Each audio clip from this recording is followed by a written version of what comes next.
Pyrce Renfroe, the Arkansas Teenage Republicans, will be speaking for Senate Bill 294.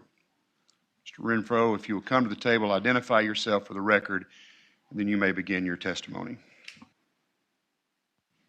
Yes, sir. Thank you, Mr. Chairman. 1 second here. All right. Good afternoon. My name is Pyrce Renfroe. I am a senior at Russellville High School and an officer with the Arkansas Federation of Teenage Republicans. And today I'm here representing conservative students from around the state.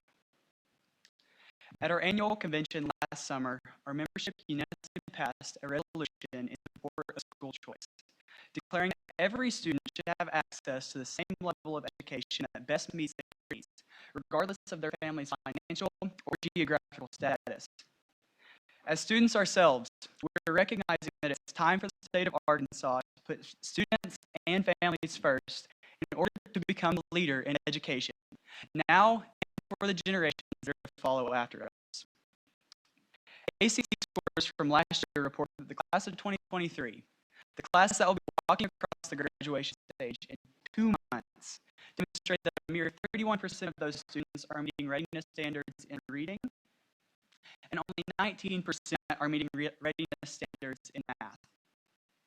By issuing diplomas to students who are not prepared for the real world, our education system is doing the students of Arkansas a major disservice. In doing that, the value of an Arkansas diploma is severely diminished. It's time to right this wrong by overhauling the educational opportunities available to Arkansas students, while ensuring that the education that garners the diploma is worthy of it. Parents and students should have the ability to choose a school that best fits their needs in order to get the best education possible. In doing so, Arkansas students will be equipped to pursue the successful future that they are capable of achieving. It's time not just for educational reform, but educational transformation in Arkansas. And the students of Arkansas are fully supporting the Learn Act and the steps it's taking to push Arkansas education to be the best that it can be. Thank you. Is there any questions for the witness? Representative Long, you're recognized for a question. Yes, sir. And how old are you? I'm 17. Okay. Do you go to private school? I do not. I go to Russell High School. Thank you, sir. Thank you. Seeing no other questions, thank you for your testimony. We will go Thanks, sir. to the against. Kristen Knodel. Please forgive me if I did not pronounce it.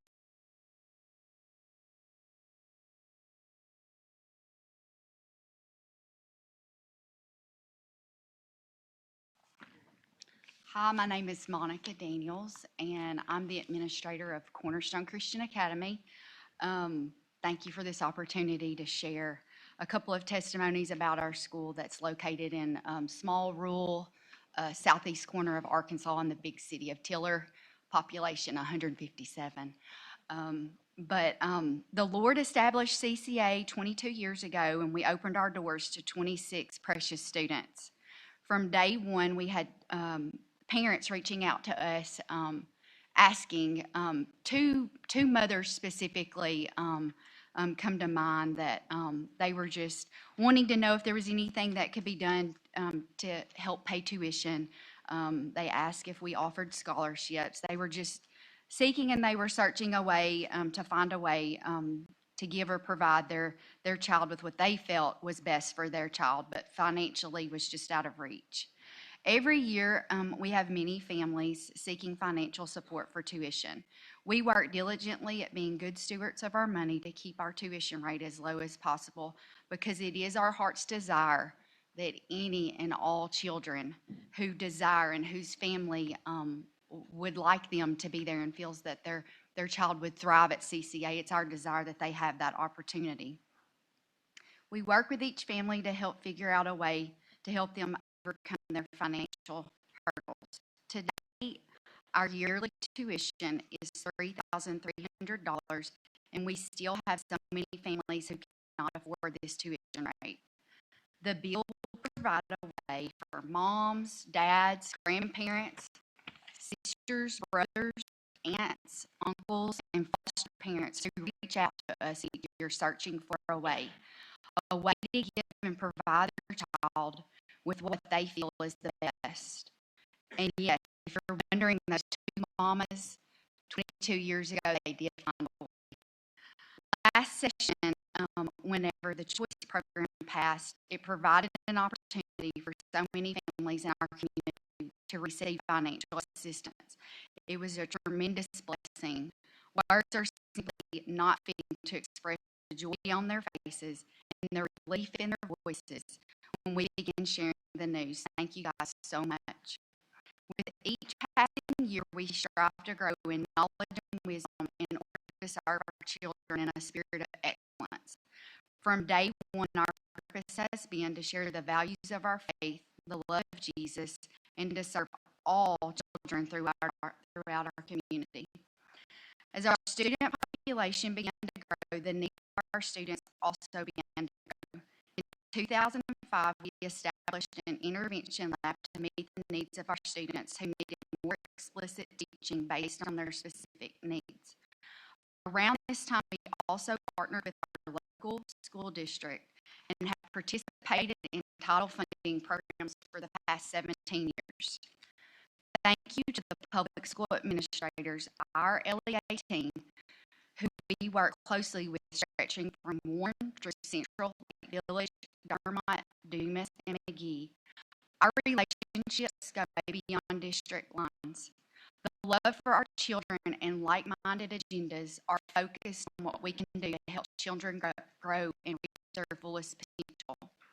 Regardless of which school, the genuine love for children is evident in every decision made.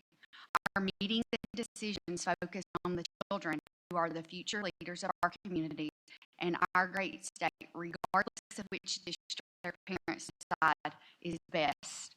I praise the Lord for the beautiful friendships and camaraderie with Southeast Arkansas public school districts. We mutually acknowledge and respect that we all have the same goal in mind, helping each student find his or her best path to success. Our relationships,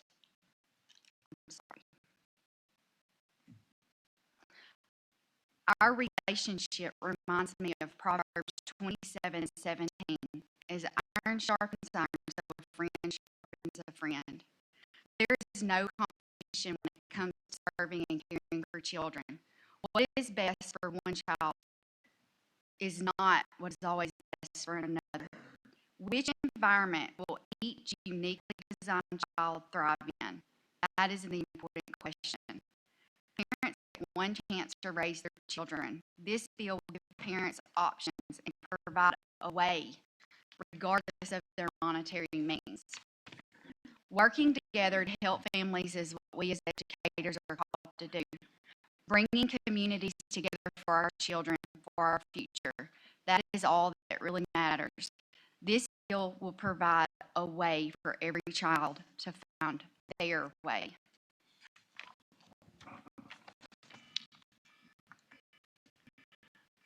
Prepared to take any questions? Sure. Okay. Members, Representative Garner, you're recognized for a question. Thank you very much. Thank you for being here. I know how tough that can be. Yes, ma'am. Thank you for taking care of your kids. I just have a quick question about who you allow to come to the school. So do you have any policy about folks who might not be Christian, or folks who are LGBTQ or have LGBTQ parents, We Or- have, or special needs kids that might need one-on-one care? Do you have the facilities to take care of that? we have in our handbook that all parents get on what we're there for, what our focus is on, and what our mission and our purpose and our goal is. So what we do is we sit down with our parents before they enroll.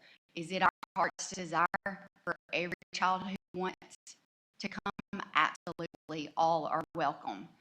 But the important thing to know is that, effective communication has taken place and that we're all on the same page from day one.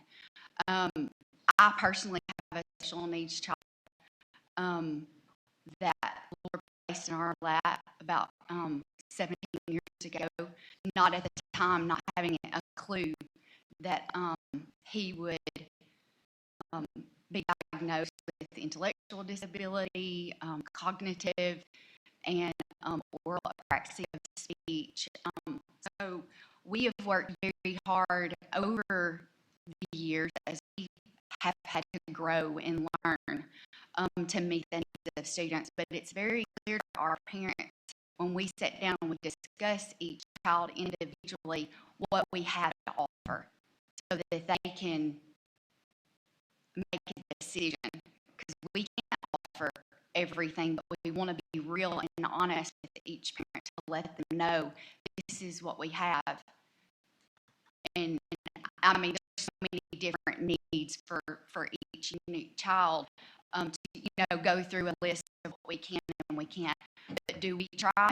Yes, we do. We definitely want to be honest with the parent to let them know if there's something that maybe you're not the best choice for their child, and there might be another school district in our area that might offer things we just simply can't. Thank you. Any other questions?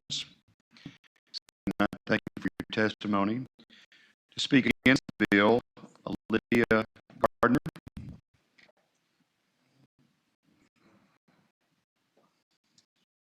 Olivia Gardner. I'm the Education Policy Director at Arkansas Advocates for Children and Families. As an advocate for equitable public education here in Arkansas, I have a few concerns about this education omnibus. First, as has been mentioned, although the starting salary is being raised for educators to an applaudable $50,000, it does not appropriately address the average salary for veteran teachers. Instead, I am concerned that it makes the floor the ceiling. Our efforts should be focused on recruitment and retention, and I believe this bill only seems to focus on the former, not the latter. Second, this bill does very little to address the crisis facing our state in early childhood education. There is no money in this bill for increasing access and affordability for pre-K and infant toddler care for families. And there is nothing in this bill that adequately supports our early childhood education workforce. This bill merely streamlines the system and kicks the can down the road. Our early learning community are tired of being an afterthought, and they can already tell you where the gaps exist. Waiting to adequately fund and transform early learning until the next legislative session will simply be too late. Lastly, I disagree with the assessment that the research shows that vouchers do work. I'd be happy to follow up with the committee and demonstrate that we actually have decades of research on the impact of school vouchers on neighborhood schools and students, and they have shown us that vouchers do not improve educational outcomes for students who receive them, especially for students of color, English language learners, and special education students. At the same time, they worsen outcomes for students who remain in the public school system by decreasing the valuable resources available to them. This legislation will undoubtedly drain resources from our public schools over time, and it will also hurt rural school districts, many of which I know you represent. I'm also very concerned that this legislation will effectively create a tiered system of education for Arkansans, with those who already had access to private school or who can afford to make up the difference to attend private school on one side, and on the other side, those who cannot afford private school even with education freedom account funds, or those who live in rural areas where private schools are not an option. Parents will always have the right to send their child to a